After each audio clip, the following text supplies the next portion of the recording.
যে আমরা আসলে নতুন বছরটা কিভাবে শুরু করব। দেখেন, আমাদের সমাজের মধ্যে যে কালচার প্রচলিত, নতুন বছরকে যেইভাবে স্বাগতম জানায়, এটা সওয়াবের পরিবর্তে গুনাহে পরিণত হয়। এইখান থেকে আমাদেরকে ফেরত আসা দরকার।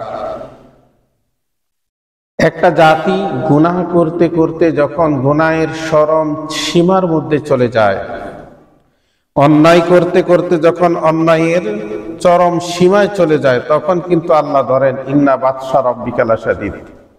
এর আগে আল্লাহ ছাড় দেন, সুযোগ দেন, দেখি আমার বান্দা গুনাহ করে নি, তওবা করে ফিরে আসে।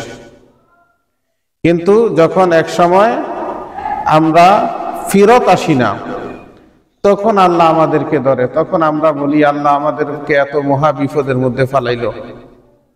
ভাইয়ের আমার, আমি আপনাদের সামনে পবিত্র কোরআনের সূরাতুল মুলকের যেই দুটি আয়াত আমি আপনাদের সামনে তেলাওয়াত করেছি, এবং হুজুর সাল্লাল্লাহু আলাইহি সাল্লামের অসংখ্য হাদিস থেকে আবু দাউদ শরীফের প্রথম খণ্ড সালাত অধ্যায়ের 272 নম্বর পৃষ্ঠার একটা হাদিসের অংশ পড়েছি। আল্লাহ রাব্বুল আলামিন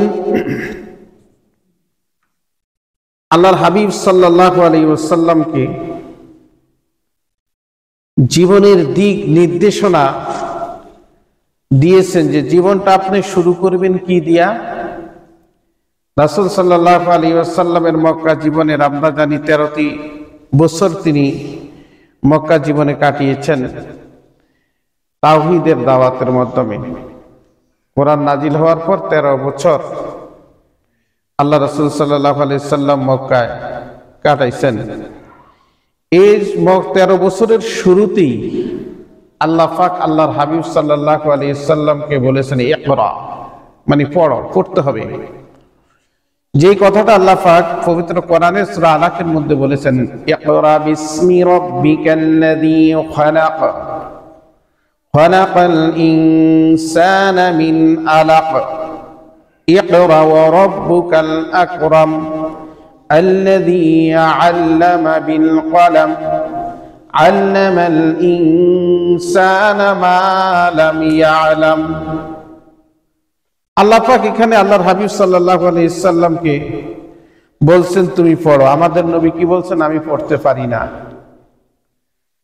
আল্লাহ রাব্বুল আলামিন স্বয়ং ওস্তাদ হয়ে আমার আপনার নবীকে ছাত্র বানাইয়া সরাসরি আল্লাহ পাক আল্লাহর নবীকে শিক্ষা দিয়েছেন। সুবহানাল্লাহ।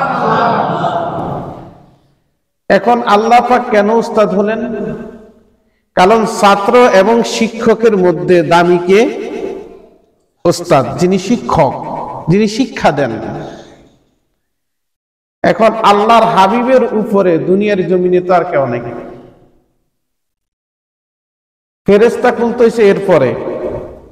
দেখেন, আশরাফুল মাখলুকাতের সম্মান বেশি না ফেরেশতার সম্মান বেশি? আশরাফুল মাখলুকাতের সম্মান বেশি। তাইলে ফেরেশতা তো হইছে এরপরে। যেহেতু মানুষ আশরাফুল মাখলুকাত, এই সর্বশ্রেষ্ঠ, এই মানুষের মধ্যে সর্বশ্রেষ্ঠ মহামানব হলেন আমার আপনার নবী মুহাম্মদুর রাসূলুল্লাহ সাল্লাল্লাহু আলাইহি সাল্লাম। এই জন্য আল্লাহ পাক নিজেই ওস্তাদ হয়ে আমার আপনার নবীকে শিক্ষা দিয়েছেন। সুবহানাল্লাহ। তাহলে জীবনটাকে গঠন করার জন্য 1 নম্বরে কি করতে হবে? আমাদেরকে পড়তে হবে। আর কি পড়তে হবে সেটাও আল্লাহ জানিয়ে দিয়েছেন, সেটা হলো আল কোরআন। ভাইয়েরা আমার, সামনে আমাদের নতুন বছর আসতেছে, আমরা যেটাকে বলি হ্যাপি নিউ ইয়ার। এই হ্যাপি নিউ ইয়ার তখনই হবে যখন আল্লাহ রাসূল সাল্লাল্লাহু আলাইহি ওয়াসাল্লাম যেইভাবে ওনার জীবন বছর দিন কাটাইছেন, আমরা যদি ঠিক সেইভাবে আমাদের দিন মাস বছর কাটাই নাকি। রাসূল সাল্লাল্লাহু আলাইহি ওয়াসাল্লামের আদর্শ উম্মতে মুহাম্মদের জন্য সর্বশ্রেষ্ঠ আদর্শ। এই জন্য 1 নাম্বার হতে হবে আমাদের পড়ালেখা করতে হবে। কি? সেটা হলো 1 নম্বর হলো আমাদেরকে কোরআন ভালো করে পড়তে হবে। ভাইরা আমার, এই কোরআন যখন নাজিল হয়, আল্লাহর হাবিব যখন এই কোরআন পড়া শুরু করলেন, কোরআনের দাওয়াত যখন সমাজের মধ্যে আমার আপনার নবী দিতে লাগলেন, আবু জেহেল, উতবা, শাইবা আল্লাহর হাবিব সাল্লাল্লাহু আলাইহি ওয়াসাল্লামকে ডেকে বলতেছে, এ ভাতিজা মুহাম্মদ, এতদিন তুমি আমাদের কাছে অনেক ভালো ছিলা। হে ভাতিজা, তোমার বাড়ি দরকার, গাড়ি দরকার, নারী দরকার, সম্পদ দরকার, সব আমরা তোমাকে দিব। কিন্তু তুমি যেই কথা প্রচার করতেছো সমাজের মধ্যে, এই কথাটা শুধু তুমি প্রচার করো না। আমার আপনার নবী মুহাম্মদ সাল্লাল্লাহু আলাইহি ওয়াসাল্লাম আবু জেহেল, উতবা, শাইবাকে একটা কথাই জবাব দিল, এ শেষা, ভালো করে শুনুন, আমার এক হাতে যদি চন্দ্র আর এক হাতে যদি সূর্য এনে দেন, তবু আমি আমার এই কালেমার দাওয়াত থেকে এক চুল পরিমাণ পিছপা হব না, এক চুল পরিমাণও যাব না। এক হাতে যদি চন্দ্র আইনা দেন আর এক হাতে যদি সূর্য আইনা দেন। ভাইরা আমার, এই কোরআন এমন একটা জিনিস, যে কোরআন পড়লে মানুষের অন্তর শীতল হয়ে যায়। সুবহানাল্লাহ। এই যে শীতকাল দেখবেন আপনারা, ও বাবা, একবার নিজে পড়ে টেস্ট করে দেখবেন। প্রচন্ড শীত যখন আপনার লাগতেছে, আল্লাহর কোরআন আপনি তেলাওয়াত করা শুরু করেন, দেখে দেখে পড়া শুরু করেন, আল্লাহর কসম বাবা, আপনার শরীর থেকে শীত চলে গিয়ে গরম শুরু হয়ে যাবে। সুবহানাল্লাহ। কেন? ওহীর একটা ভার আছে, ওজন আছে। দেখবেন কোরআন তেলাওয়াত আপনি যখন জোরে জোরে পড়বেন, তখন আপনার শরীর থেকে যতই শীত থাকুক তখন শরীর ঘামবে। এই কোরআনের আকর্ষণ এমন, আল্লাহর হাবিব সাল্লাল্লাহু আলাইহি ওয়াসাল্লাম যখন মক্কার পাশে বসে আল্লাহর কোরআন তেলাওয়াত করতেন, মানুষগুলো তখনও কাবা শরীফে হজ করার জন্য আসতো। আবু জেহেল, উতবা, শাইবা মানুষদেরকে বলতো, সাবধান সাবধান, তোমরা হজ করে চলে যাবে, কিন্তু ওই কোনার মধ্যে যাইও না, ওইখানে গিয়ে দাঁড়াইও না, এখানে একজন পাগল আছে। নাউজুবিল্লাহ বলি। হাজী সাহেবরা সব চিন্তা করলো, জীবনে কতবার হজে আসলাম, অনেকেই কয়েকবার হজে যায় না। সম্পদ থাকলে আল্লাহ যাদেরকে তৌফিক দেয়, দেখবেন হজও কয়েকবার করে, উমরাও কয়েকবার করে। কিছু কিছু হাজী চিন্তা করলো, এর আগেও তো কয়েকবার আনলাম, এরকম তো কোনো লেকচার শুনি নাই, এবার হজ করি আর না করি, যা কিছু করি, পাগলটা কেমন, যে পাগলের লেকচার হইতেছে, পাগলটা একবার আমরা দেখে যাব। আল্লাহর হাবিব সাল্লাল্লাহু আলাইহি ওয়াসাল্লাম যখন কোরআন তেলাওয়াত করেন, যারা হজ করতে যায় তারা যখন আল্লাহর হাবিব সাল্লাল্লাহু আলাইহি ওয়াসাল্লামের সংস্পর্শে যায়, আল্লাহর হাবিবের চেহারা মোবারকের দিকে তাকাইয়া চিন্তা করলো, আবু জেহেল, উতবা, শাইবা বলল, পাগল, এর যে এত সুন্দর নুরানি চেহারা আমরা আর কখনো দেখি নাই। সুবহানাল্লাহ। আল্লাহর হাবিবের মুখের কথাগুলো শুনে অসংখ্য অগণিত ইহুদি, খ্রিস্টান, মুসলমান হয়ে যায়। ভাইরা আমার, এই জন্য বাবা, আমাদের জীবনের সর্বপ্রথম যে জিনিসটা করে নিতে হবে, নতুন বছর আসতেছে, আমরা এই সিদ্ধান্ত নিব, নতুন বছরের শুরুতে আমরা আর কিছু করি আর না করি, আল্লাহর কোরআন যারা পড়তে পারি, কোরআন দিয়ে আমরা নতুন বছর শুরু করব ইনশাআল্লাহ। কোরআন পড়া দিয়ে নতুন বছর শুরু করব। যারা কোরআন পড়তে পারি না, নতুন বছরের মধ্যে অঙ্গীকার করে নেই, 2025 সালের মধ্যে আমি আল্লাহ পাকের কোরআনকে শিক্ষা গ্রহণ করে নিব। আল্লাহ কবুল করুন, বলি আমিন। আমাদের সন্তানগুলো যারা কোরআন পড়তে পারে না, তাদেরকে আমরা কোরআন পড়া শিক্ষা দেওয়ার ব্যবস্থা করব। ভাইয়েরা আমার, দ্বিতীয় নম্বরে নতুন বছরে যে কাজটা করবেন, কোরআন পড়া শিখলেন, এরপরে আমাদের জানতে হবে আল্লাহ রাসূল সাল্লাল্লাহু আলাইহি ওয়াসাল্লামের হাদিস। আল্লাহর হাবিব সাল্লাল্লাহু আলাইহি ওয়াসাল্লামের হাদিসগুলো যখন আমরা পড়ব, তখন দেখব আল্লাহর হাবিব সাল্লাল্লাহু আলাইহি ওয়াসাল্লাম ওনার বাল্যকাল শুরু করে 63 বছর জিন্দেগি পর্যন্ত কিভাবে জীবন যাপন করেছেন। বিশেষ করে শামাইল তিরমিজি যাদের কাছে নাই, এটা কিনে দিবেন, দেখবেন রাসূল সাল্লাল্লাহু আলাইহি ওয়াসাল্লাম কিভাবে ওনার দাড়িগুলো আশ্রাইতেন সামাইলে তিরমিজির মধ্যে উল্লেখ রয়েছে, কিভাবে মাথার মধ্যে তেল দিতেন সে কথা উল্লেখ রয়েছে, কিভাবে চোখের মধ্যে সুরমা লাগাইতেন সেগুলো উল্লেখ রয়েছে, আল্লাহর হাবিব কিভাবে গোসল করতেন, আল্লাহর হাবিব কিভাবে টয়লেটে যাইতেন, কিভাবে টয়লেট থেকে বের হইতেন, আল্লাহর হাবিবের জীবনের সব কিছুর মধ্যে সব কিছুই সামাইলে তিরমিজির মধ্যে উল্লেখ করা হয়েছে। বলি সুবহানাল্লাহ। এখন এগুলো না জানলে আমরাও জানতে পারবো না, আমাদের সন্তানরাও জানতে পারবে না। ও ইমানদার মুসলমান বাবা, আজকে হাদিস ছেড়ে দিয়েছি, রাসূলের আদর্শ ছেড়ে দেওয়ার কারণে আমাদের সন্তানগুলো আমাদের কথা শুনে না। হুজুরের কাছে গিয়ে বলি, হুজুর আমার সন্তানের জন্য দোয়া করবেন, আমার সন্তান তো আমার কথা শুনে না, আমার হক আদায় করে না। ওই ইমানদার মুসলমান বাবা, হাদিস যখন আমি আপনি পড়বো তখন জানবো বাবা দুনিয়ার জমিনের মধ্যে সন্তান আগে না বাবা আগে? হ্যাঁ, কে আগে? বাবা আগে। তাইলে বাবা যদি আগে হয়, সন্তান যদি পরে হয়, যেই সন্তান দুনিয়ার জমিনে আসবে ওই সন্তানের দায়িত্ব আগে বাবা পালন করবে না সন্তান পালন করবে? আল্লাহর নবী মুহাম্মদ রাসূলুল্লাহ সাল্লাল্লাহু আলাইহি ওয়াসাল্লাম হাদিস শরীফের মধ্যে ঘোষণা করতেছেন, ও আমার উম্মতেরা, তোমরা যারা রয়েছে তাদের সন্তান রয়েছে, তোমরা ভালো করে শোনো। তোমরা যারা বাবা হইবা আজকে, তোমাদের যাদের সন্তানগুলো কথা শুনে না, কেন শুনে না? কারণ তোমাদের সন্তানদেরকে তোমরা নবীর আদর্শ শিখাও নাই, নবীর হাদিস তোমরা শিখাও নাই, যার কারণে তোমাদের সন্তানগুলো তোমাদের কথা শুনে না। ও ইমানদার মুসলমান বাবা, এই জন্য আগে আমাদের দায়িত্বটা কি আগে জানতে হবে। আল্লাহর হাবিব সাল্লাল্লাহু আলাইহি ওয়াসাল্লাম বলেন, যখন একজন সন্তান দুনিয়ার জমিনের মধ্যে আসে, একজন পিতার দায়িত্ব হলো 10টা। কয়টা? সন্তানের প্রতি পিতার হক দায়িত্ব কয়টি? 10টি। এখন আমরা মিলে দেখব, আমি যে আমার সন্তান জন্ম দিয়েছি দুনিয়ার জমিনের মধ্যে আসলো, এই 10টা শোনার পর দেখব আমার সন্তানের কাছে এই 10টা হক আমি আদায় করেছি কিনা। যদি আদায় করে থাকি তাহলে অবশ্যই আমার সন্তান কথা শুনবে, আর যদি একটা হকও বাদ থাকে এই সন্তান আমার কথা শুনবে না। 1 নম্বর হলো, আল্লাহর হাবিব সাল্লাল্লাহু আলাইহি ওয়াসাল্লাম বলেন, তোমাদের সন্তান যখন দুনিয়ার জমিনের মধ্যে আগমন করবে, ডান কানে আযান দিবা, বাম কানে আকামত।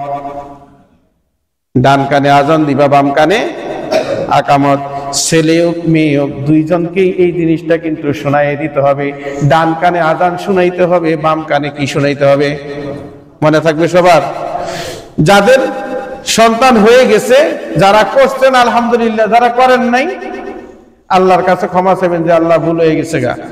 আর যাদের সামনে আসবে এই কাজটা করতে আমরা কেউই ভুলবো না ইনশাআল্লাহ। তাহলে সন্তান দুনিয়ার জমিনে আসলে ডান কানে কি দিতে হবে? আযান, বাম কানে। 2 নম্বর, আল্লাহ রাসূল সাল্লাল্লাহু আলাইহি ওয়াসাল্লাম বলেন, সন্তান যখন দুনিয়ার জমিনের মধ্যে আসবে তোমরা সন্তানের সুন্দর দেখে একটা নাম রাখবা। এখন তো আমরা নায়ক নায়িকা, গায়ক গায়িকা তাদের নামের সাথে মিলাইয়া নান্টু জল্টু ফল্টু এমন রাখি। ভিন্ন হাদিসে আল্লাহর হাবিব সাল্লাল্লাহু আলাইহি ওয়াসাল্লাম বলেন, কাল কিয়ামতের দিন নামের কারণে যারা জান্নাতে যাবে, আল্লাহ পাক একটা উসিলা খুঁজবেন আমাদেরকে মাফ করে দেওয়ার জন্য।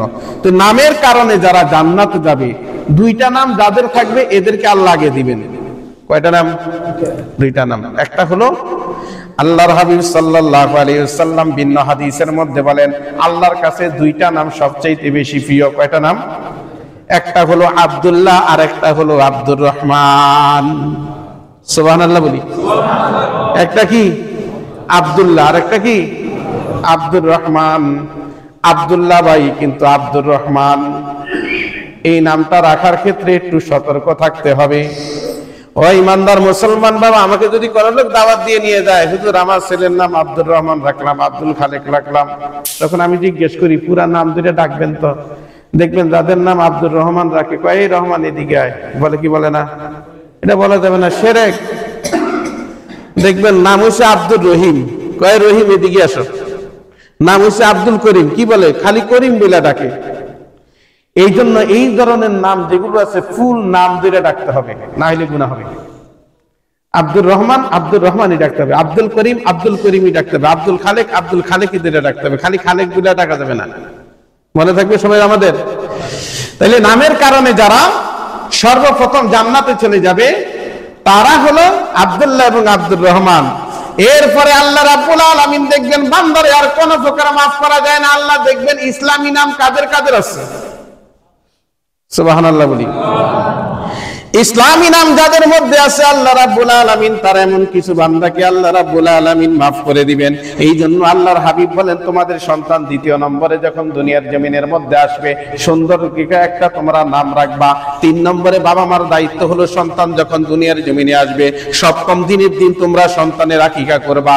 যদি সপ্তম দিনের দিন না পারো, পরবর্তী সময় যখনই তোমাদের হাতে টাকা পয়সা হবে, সম্পদ হবে, সামর্থ্য হবে, তখনই তোমরা আকিকা করবা। ভিন্ন হাদিসের মধ্যে আল্লাহর নবী সাল্লাল্লাহু আলাইহি ওয়াসাল্লাম বলেন, যেই সন্তানের বাবা মায়ের সামর্থ্য আছে, সামর্থ্য থাকার পরে তারা সন্তানের আকিকা করলো না, কাল কিয়ামতের দিন ওই সন্তান বাবা মার পরিচয় দিবে না, বাবা মার পরিচয় দিবে না। বলি নাউজুবিল্লাহ। বাবা মার টাকা আছে, সবকিছু আছে, কিন্তু আকিকা দেয় নাই, টাকা পয়সা খরচ হয়ে যাব। এই জন্য আল্লাহর হাবিব বলেন ওই সন্তান বাবা মার পরিচয় দিবে না। চতুর্থ নম্বর হলো সন্তানকে পুরো 2 বছর দুধ পান করাইতে হবে।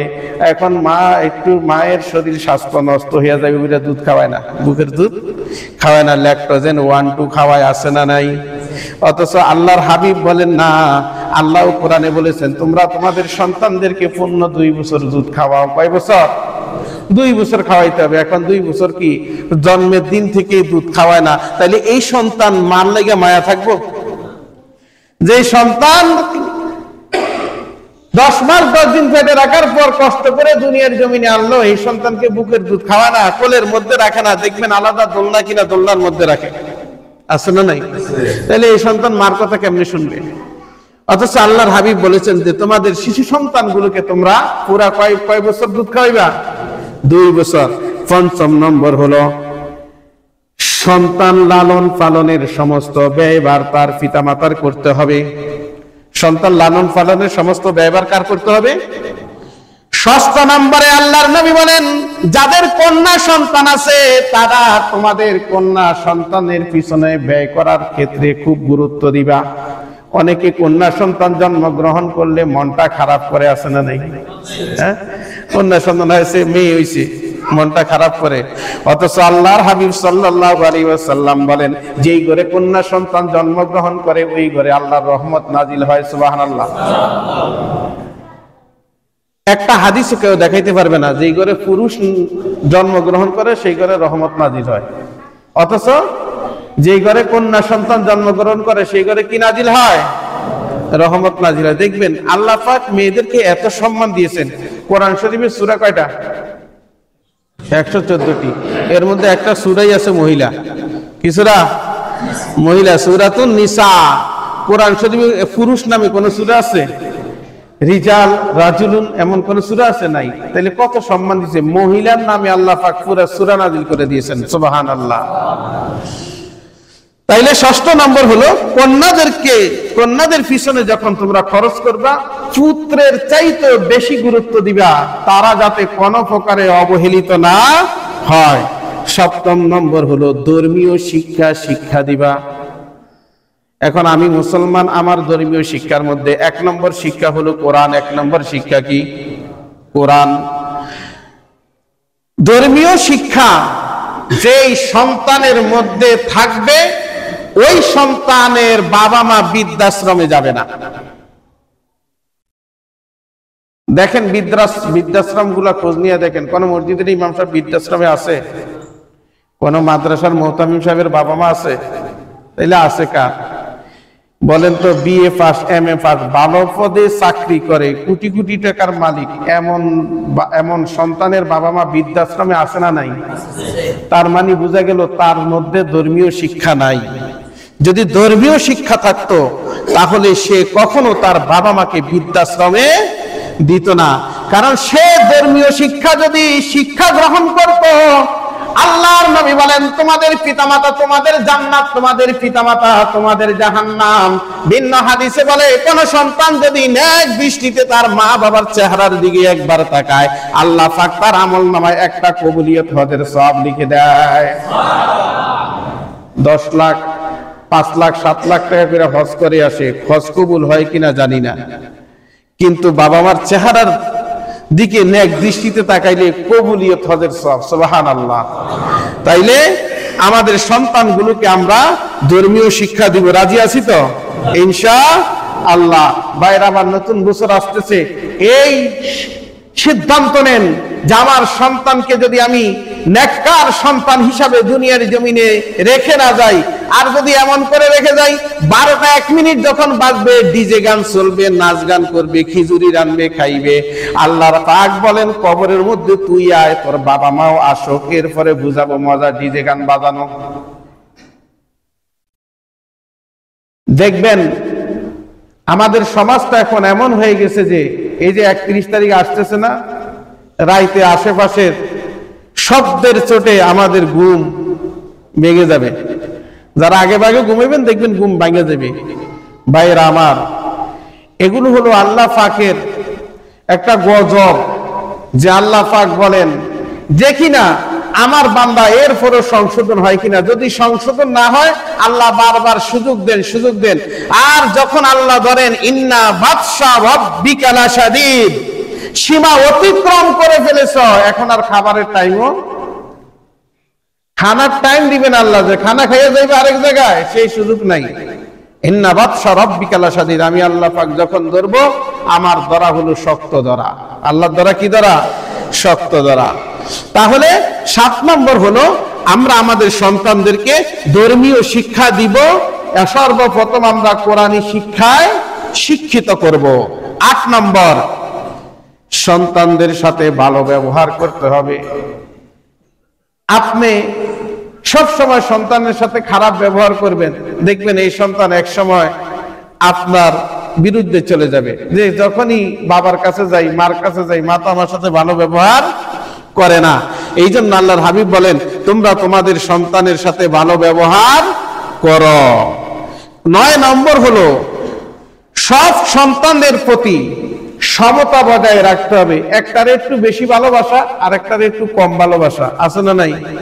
যে একজনে চাকরি করে টাকা দিতে পারে, আরেকজনে চাকরি মানে ক্ষেতের কাম করে অথবা দিন মজুর করে, তেমন টাকা দিতে পারে না। যাই বেশি টাকা দিতে পারে বাবা মা তারে খুব মহব্বত করে ভালোবাসে, তার পরিবারকে ওইভাবে দেখে।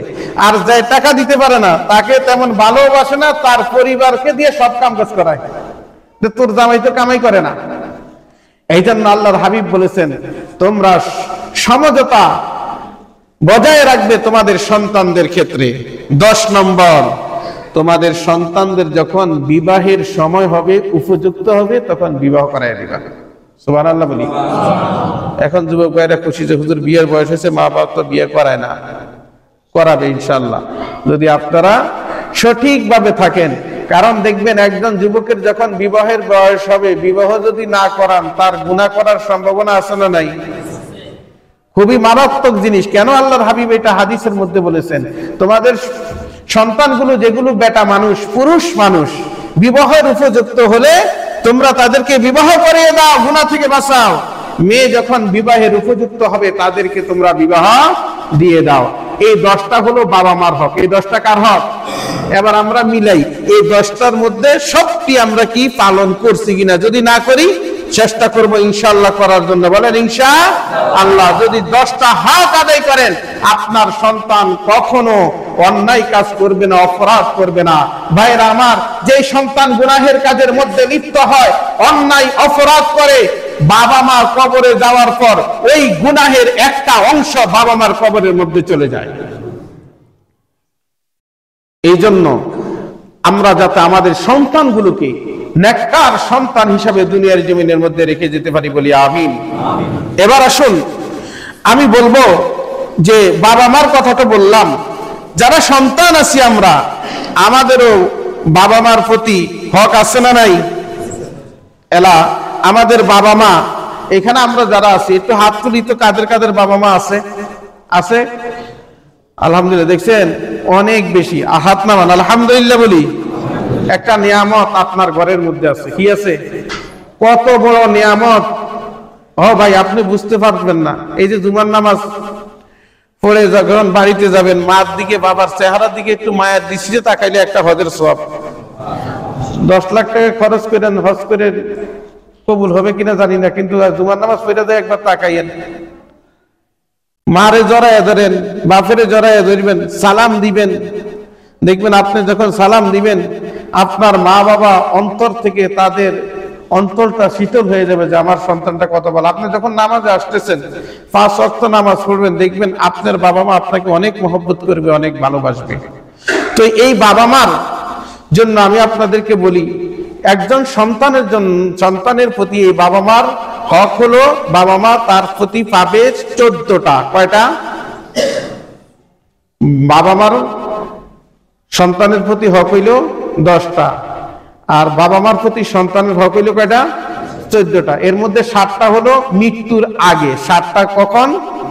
মৃত্যুর আগে। আর 7টা হলো মৃত্যুর পরে। আমাদের যাদের বাবা মা নাই তারা মৃত্যুর পরের গুলা কাজে লাগাবো, এখন আগের গুলা তো আর সুযোগ নেই। আর যাদের বাবা মা আছে তারা মৃত্যুর আগের গুলোও কাজে লাগাবো, মৃত্যুর পরের গুলোও কাজে লাগাবো। আমি সংক্ষিপ্ত বলে 4-5 মিনিটের মধ্যে ইনশাল্লাহ আমি শেষ করে দেব। তাহলে জীবিত থাকাকালীন অবস্থায় একজন সন্তানের হক হলো তার বাবা মার প্রতি 1 নম্বর হলো বাবা মাকে সম্মান করা। কি করা? সম্মান করা। 2য় নম্বর হলো বাবা মাকে ভালোবাসা। 3 নম্বর হলো বাবা মার আনুগত্য করা। 4 নম্বর হলো বাবা মার খেদমত করা। 5 নম্বর হলো বাবা মার যদি কোনো ঋণ থাকে অথবা কোনো আমানত যদি থাকে সেটা পরিশোধ করা। 6 নম্বর হলো বাবা মা যদি কোনো ওসিয়ত থাকে সেটা শরীয়ত সম্মতভাবে কার্যকর করা। 7 নম্বর হলো মাঝে মাঝে তাদের কবর, না এটা না, আমার পৃষ্ঠাটা ঠিক না থাকার কারণে 5 নম্বর হলো যেটা বলতেছিলাম, 5 নম্বর হলো বাবা মা তাদের অভাব মোচন করা। 6 নম্বর হলো তাদের আরাম আয়েশের প্রতি যত্ন থাকা। খুবই গুরুত্বপূর্ণ একটা জিনিস। বাবা মা বার্ধক্যকালীন সময় বিছানায় পড়ে কি পড়ে না? ভাইরা আমার, দেখবেন অনেক সময় আমার পরিবার আপনার পরিবার, মা বিছানায় তার মল ত্যাগ করতেছে, আমার পরিবার আপনার পরিবার হয়তো যাইতেছে না। তাদেরকে উদ্বুদ্ধ করা, তাদেরকে এমন ভাবে যত্ন করা যে আপনি যেমনি তেমনি বিছানায় পড়ছে দিকে ফালায় রাখবেন, ওই ঘরের ভিতরে একজন মানুষের ঢুকে যাবে না গন্ধে। ওই সময়টা, এই বার্ধক্যের সময়টা কতটুকু যত্ন করেন আপনার বাবা মাকে, আপনি কতটুকু খেয়াল রাখেন।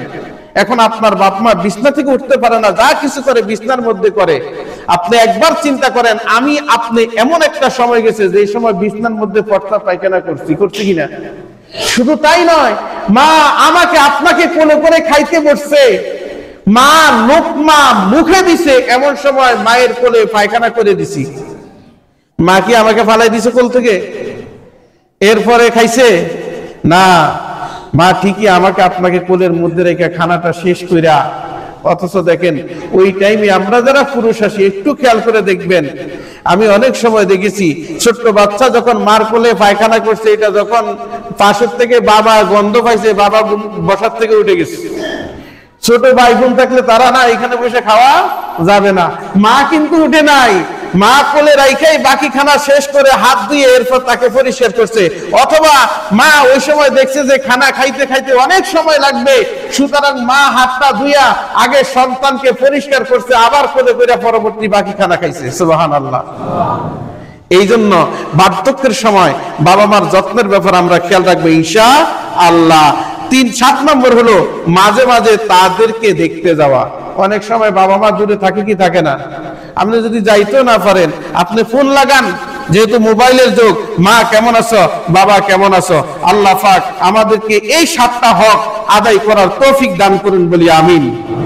এবার আসুন, যাদের আছে ইন্তেকালের পরে এই 7টা করবেন, আমাদের যাদের নাই ইন্তেকালের পরে আমরা এই 7টা করব। 1 নম্বর হলো মাগফিরাতের জন্য বাবা মার জন্য আল্লাহর কাছে দোয়া করা। আল্লাহ কোরআনে দোয়া শিখিয়ে দিয়েছেন, রব্বিরহামহুমা কামা রব্বায়ানি সগীরা। ওয়াকুর রব্বিরহামহুমা কামা রব্বায়ানি সগীরা। পারেন না সবাই? বলেন তো একবার, রব্বির হামহুমা কামা রব্বায়ানি সগীরা। 5 ওয়াক্ত নামাজে 5 বার পড়লে বেশি কষ্ট হবে? হ্যাঁ, 5 ওয়াক্ত নামাজে 5 বার পড়েন না, আল্লাহর কাছে দোয়া করেন। দ্বিতীয় নম্বর হলো তাদের উদ্দেশ্যে সৎকর্মের সওয়াব প্রেরণ করা। এটা হলো মনে করেন কোন জায়গায় ধর্মীয় কাজে, মনে করেন মসজিদে কালেকশন করা হইতেছে, মসজিদের কাজের জন্য আপনি চিন্তা করলেন যে আমার বাবা তো নাই, মা তো নাই, মার নামে 500 টাকা দিই, বাবার নামে 500 টাকা দেই। ভালো একটা কাজের জন্য কেউ চাইতেছে, সমাজের মধ্যে অসহায় লোক আছে, তাকে সাহায্য করবে, নিয়ত করেন এই সব যাতে আমার বাবা মা পায়। একজন অসহায়কে দান করলেন, একটা রাস্তা মেরামত করে দিলেন, চিন্তা করলেন এই সব যাতে আমার বাবা মা পায়। সকল ভালো কাজের একটা প্রতিদান বাবা মার উদ্দেশ্যে প্রেরণ করা। 3 নম্বর হলো বাবা মায়ের বন্ধু মহলের নিকট যারা, তাদেরকে সম্মান করা। আপনার বাবা নাই, বাবার বন্ধু আছে না, বাবাকে যেমন সম্মান করা, তাকেও সম্মান করলে এই সব আল্লাহ পাক আপনার বাবার কবরে পৌঁছায় দিবে। মার বান্ধবী আছে অথবা মার বোন আছে, যাকে আমরা কি বলি, খালা বলি, আপনার মাকে যেমন সম্মান করতেন, খালাকে ওইরকম সম্মান করেন, একটা সব আপনার মার কবরের মধ্যে চলে যাবে। সুবহানাল্লাহ বলি। এরপরে হলো বাবা মার বন্ধু মহল যারা রয়েছে তাদেরকে সাহায্য সহযোগিতা করা। আপনার বাবার বন্ধু এমন আছে যে গরিব মানুষ, তাকে একটু সহযোগিতা করেন, সাহায্য করেন, যেটা দিয়ে হোক, টাকা দিয়ে হোক, সময় দিয়ে হোক, অথবা কথা দিয়ে হোক, যে কোনো প্রকার আপনার দায়িত্ব হলো আপনার বাবার সেই বন্ধুকে সাহায্য করা। 5 নম্বর হলো তারা যদি কোনো ঋণগ্রস্ত থাকে তাহলে সেই ঋণ পরিশোধ করে দেওয়া। মৃত্যুর পর অনেক সময় বাবা মা ঋণ রেখে মারা যায় না, আপনার বাবার যদি সম্পদ থাকে, যদি বাবা সম্পদ রেখে যায় তাহলে সেই সম্পদ থেকে দিবেন, আর যদি বাবার সম্পদ না থাকে তাহলে আপনার সম্পদ থেকে আপনি যথাসাধ্য চেষ্টা করবেন সেই ঋণ পরিশোধ করে দেওয়ার জন্য। 6 নম্বর হলো শরীয়ত সম্মতভাবে তাদের ওসিয়ত পূরণ করা। কোন ওসিয়ত যদি করে যায়, অনেক সময় করে যায় না, বাবা আমাকে অমুক জায়গায় মাটিটা দিস, হ্যাঁ, এটা যদি মনে করেন শরীয়ত সম্মত হয় যেসব ওসিয়ত গুলো, সেগুলো আপনি পূরণ করবেন। 7 নম্বর হলো মাঝে মাঝে তাদের কবর জিয়ারত করা। এখন আমাদের যাদের বাবা মা নাই, অনেকের বাবা মার কবর এই জায়গায় নাই, আছে অনেক দূর দূরান্তে আছে না, এখান থেকেই সূরা ফাতিহা একবার, সূরা ইখলাস 3 বার, সূরা ফালাক একবার, সূরা নাস একবার পড়ে সব রাসানি করে দিবেন, এটা কবর জিয়ারত হয়ে যাবে। আল্লাহ পাক এই সব আমার আপনার বাবার কবরের মধ্যে পৌঁছায় দিবে, বলি আমিন। ভাইরা আমার, যতটুকু আলোচনা করেছি ততটুকু যাতে আমরা আমাদের নতুন বছরে কাজে লাগাইতে পারি। মনে থাকবে ইনশাআল্লাহ। আমার আপনার সন্তানগুলো যেগুলো গুনাহের দিকে যাবে এই রাতের মধ্যে 31 তারিখ দিবাগত রাত্রিতে, তাদেরকে সেখান থেকে ফিরানোর চেষ্টা করবেন। আরো আছে তারা সেখান থেকে কেন ফিরে না, এই জন্যই ফিরে না, তাদের মধ্যে ধর্মীয় জ্ঞান নাই, ইসলামী জ্ঞান না থাকার কারণে ধর্মীয় জ্ঞান শিক্ষা দেওয়ার জন্য তাদেরকে ইসলামী বই পুস্তক পড়ান, হাদিসের বই পড়ান, কোরআন পড়ান। যখন তারা এগুলো বুঝবে যে এগুলো গুনাহের কাজ, তখন দেখবেন এগুলো থেকে তারা ফিরে আসবে। এই জন্য আমার আপনার দায়িত্ব হলো আমাদের যাদের সন্তান আছে তাদেরকে ধর্মীয় জ্ঞানটা শিক্ষা গ্রহণ করার ব্যবস্থা করে দেওয়া। আল্লাহ পাক সকলকে সেই তৌফিক দান করুন। সবাই বলি আমিন।